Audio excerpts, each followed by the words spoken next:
नमस्कार and welcome to study center for all. So now देखिए है क्या, जस्टिन ट्रूडो की जो गवर्नमेंट है ना, इसके ऊपर लगातार संकट के बादल मंडरा रहे हैं। अब ये हो सकता है कि इनकी गवर्नमेंट कभी भी गिर सकती है। हम ऐसा क्यों कह रहे हैं, अब देखिए जान लीजिए। एलन मस्क ये जो है ना, ये एक बिलियनर आदमी है, ठीक है, बहुत मतलब अच्छी खासी जानी मानी पर्सनैलिटी है वर्ल्ड में। और इनके द्वारा हम देखते हैं किस तरीके से बीच बीच में स्टेटमेंट दिए जाते रहे हैं। बट रिसेंटली हमने किस तरीके से देखा कि जो ट्रंप सरकार है, मतलब ट्रंप हैं जो, वो प्रेसिडेंशियल इलेक्शन में जीतते हैं यूएसए के अंदर बिकॉज ऑफ हिज सपोर्ट। अब देखिए बात कर लेते हैं कि इनकी सपोर्ट इतनी इंपॉर्टेंट क्यों है।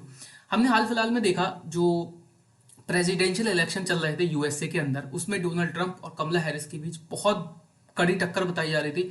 और ये कहा जा रहा था कि ये हिस्टोरिक इलेक्शन है यूएसए के अंदर, मतलब कि एक बहुत कड़ी टक्कर चल रही थी कमला हैरिस और डोनाल्ड ट्रंप के बीच। बट होता क्या है कि रिसेंटली एंट्री होती है एलन मस्क की, और ये बिल्कुल एकदम इलेक्शंस को पलट देते हैं और इलेक्शन चले जाते हैं किसके पक्ष में, डोनाल्ड ट्रंप के पक्ष में। देखते हैं हम किस तरीके से इन्होंने एक बहुत बड़ी एड दी थी रुपए की, मतलब बिलियंस में एड दी थी रुपए की, किसको, सॉरी, मिलियंस में एड दी थी रुपए की, किसको, डोनाल्ड ट्रंप को। और अब रिसेंटली ये पीछे पड़ गए हैं किसके, जस्टिन ट्रूडो के। मतलब इनके पीछे तो पड़ना है ही इनको, बिकॉज ये इनको कहीं ना कहीं लाइक नहीं करते। ये चीज जान लेते हैं हम, देखिए क्यों।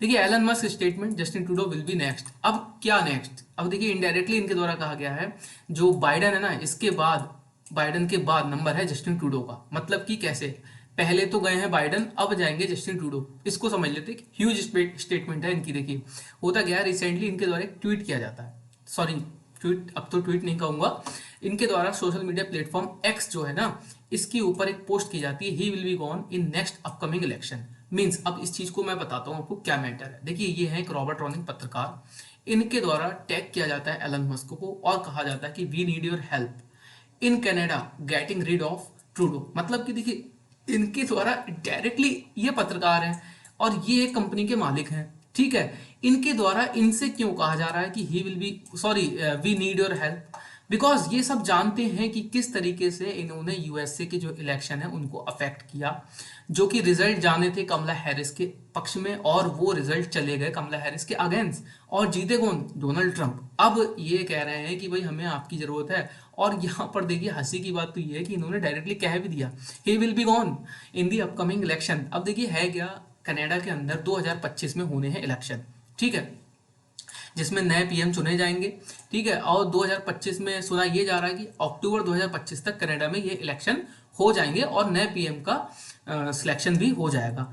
अब देखिए जस्टिन ट्रूडो की गवर्नमेंट संकट में इसलिए है, हमने किस तरीके से देखा कि इंडिया से भी इनको लगभग दोस्ती दुश्मनी महंगी पड़ी है।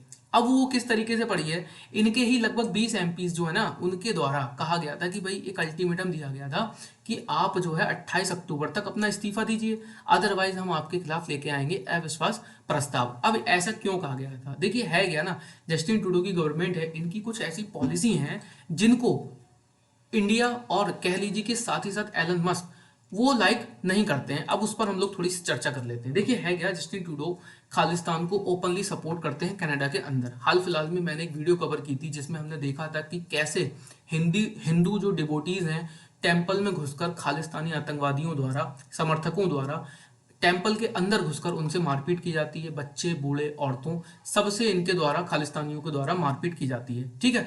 फर्स्ट थिंग, ये विवाद है इंडिया और कनाडा के बीच, क्योंकि खालिस्तान जो है ना वो इंडिया में एक अलग देश की मांग करता है, यही कारण है। और उसको प्रमोट करते हैं कौन, जस्टिन ट्रूडो साहब, जो कि कनाडा के इस समय के प्रधानमंत्री हैं, ठीक है। अब देखिए एलन मस्क इनको हेट क्यों करते हैं, उसका मैं आपको मेन कारण बताता हूँ। यहाँ पर एक आर्टिकल आप देखिए, मिंट का ये आर्टिकल है, amid India Canada row, Elon Musk accuses Canadian PM Justin Trudeau of crushing free of speech. देखिए है क्रशिंग फ्री ऑफ स्पीच, ये बंदा वैसे तो बात करता है डायरेक्टली फ्री ऑफ स्पीच की बहुत ज्यादा, जब इंडिया खालिस्तान को सपोर्ट, मतलब जो खालिस्तानी सपोर्टर हैं उनको इंडिया जब उन पर कुछ एक्शन लेता है तब ये बंदा बात करता है फ्री ऑफ स्पीच की। बट इन्होंने क्या किया था, इनकी एक पॉलिसी आई थी बीच में, उसमें ये था कि जितने भी कनाडा में social media platform, online gaming जो प्लेटफॉर्म हैं जो चलते हैं, उनको रजिस्टर करना होगा कैनेडियन गवर्नमेंट के साथ। इसी पॉलिसी का विरोध करते हुए जो एलन मस्क है इनके द्वारा कहा जाता है कि ये क्रश कर रहे हैं किसे, फ्री ऑफ स्पीच को, कहां पर, कनाडा के अंदर। अब देखिए इनके ही जो पत्रकार है ना, यही इनको लाइक नहीं कर रहे हैं। ये क्या कह रहे हैं यहाँ पर, वी नीड योर हेल्प। ये किससे हेल्प मांग रहे हैं, अमेरिका की एक उससे जो कि टेस्ला कंपनी का मालिक है उससे। बिकॉज क्योंकि इनको पता है कि हाँ ये अगर हेल्प करेंगे तो जस्टिन ट्रूडो की गवर्नमेंट कनाडा कनाडा के अंदर दोबारा लौटकर नहीं आएगी। देखिए मैंने आपको दो कारण बताया कि एलन मस्क भी कहीं ना कहीं इनको पसंद नहीं करते हैं, और एलन मस्क अगर मैं बात करूं तो जो बाइडन की सरकार थी ना उसको भी डायरेक्टली पसंद नहीं करते थे। क्योंकि हमने किस तरीके से देखा अभी बीच में, जब कनाडा के द्वारा इंडिया पर ब्लेम किया जाता है कि इंडिया की जो गवर्नमेंट है वो हरदीप सिंह निज्जर जिसकी हत्या 2020 में होती है वैंकूवर में कनाडा के अंदर, उसकी हत्या के बारे में इनके द्वारा ब्लेम किया जाता है इंडिया को कि उसकी हत्या में इंडिया का हाथ है। डायरेक्टली जो हमारे राजनयिक कनाडा के अंदर थे उनका हाथ है, ये ब्लेम किया जाता है कनाडा के द्वारा, और उस चीज को सपोर्ट किया जाता है बाइडन के द्वारा। ठीक है, हमने किस तरीके से देखा, बाइडन के द्वारा इस चीज को सपोर्ट किया जाता है और इंडिया पर एक ब्लेम लगाया जाता है कि एक जो पन्नू है खालिस्तानी का आतंकी, उसकी हत्या का प्रयास किया जाता है इंडिया के द्वारा। ये डायरेक्टली कहा जाता है बाइडन गवर्नमेंट द्वारा। तो हम यहाँ पर देख सकते हैं कि बाइडन जो है ना वो कहीं ना कहीं सपोर्ट करते थे जस्टिन ट्रूडो को, और बाइडन को लाइक नहीं करते थे एलन मस्क। यही कारण रहा कि जो अभी प्रेसिडेंशियल इलेक्शन हुए थे अमेरिका के अंदर उसमें इनके द्वारा ओपनली सपोर्ट किया गया था। वैसे देखिए किसी भी बिजनेसमैन द्वारा ऐसा नहीं किया जाता है, बट इनके द्वारा डायरेक्टली सपोर्ट किया जाता है डोनाल्ड ट्रंप को, और बाइडन इस रेस में हार जाते हैं। सॉरी, मैं कहूँगा कि कमला हैरिस, क्योंकि जो मेन पार्टिसिपेंट थी, विरोधी थी, वो कमला हैरिस ही थी ट्रंप की। देखा हमने किस तरीके से कमला हैरिस प्रेसिडेंशियल इलेक्शन हारती हैं और डोनाल्ड ट्रंप जीतते हैं। तो देखिए ये जानना जरूरी है कि एलन मस्क ये जो पर्सनैलिटी है ये कहीं ना कहीं अफेक्ट कर सकते हैं कनाडा के चुनाव, और इनके द्वारा अगर ये स्टेटमेंट दिया गया है ना कि ये लौट कर नहीं आने वाले हैं दोबारा, तो ये अपने आप में कुछ ना कुछ अफेक्ट डालेगा जो नेक्स्ट इलेक्शन होने वाले हैं कनाडा के अंदर। बाकी देखते हैं आगे क्या होता है। मिलते हैं नेक्स्ट वीडियो में, तो अभी के लिए धन्यवाद।